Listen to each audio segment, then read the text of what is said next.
来看交通部预告未来会规定外送平台收费的标准，要定好清楚。订单就要按照基本的运价甲运送的距离来算钱，嘛会当加收外送员等待费用、爬楼梯的费用。暗时啊、过年时啊，嘛会加收钱。若新制咧，预估11月底会正式施行。外送人员能过大家小项，甲食米送予消费者。中国外送产业工会长期反映，外送平台的运费公式无公开，对外送员来讲，薪水无保障。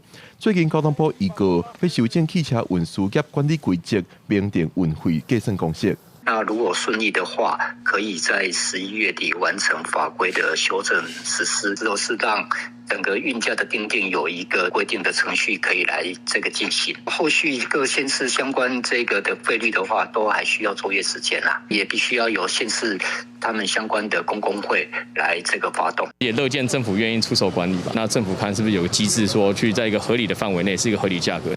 交通部表示，外送运费会参考客停车的方法，会使定基本运价、每公里距离费用、等待费用、按时计收费用等等。详细由各地方相关的工会提报草案，予公路总局会同县市政府按照各地状况审查。外送工会对此表达肯定，但是也有民众烦恼外送敢会起价。外送工会表示，未来需要更加侪法规、更加有路来规定每一种费用甲收费的标准。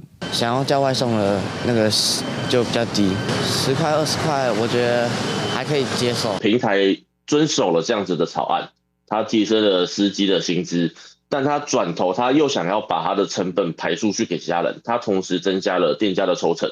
那店家抽成变多了，消费者下单意愿就会变少。外送工会讲，明定外送运费公式，通保障外送员的薪资。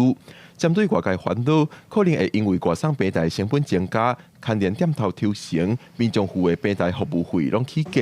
工会表示，明定外送费的法条只是第一步，接下来佫需要把其他费用拢定出公式，互店家抽成比率、消费者付出的钱、平台成本等等，拢伫合理范围。记者郭文李玉凯台北报道。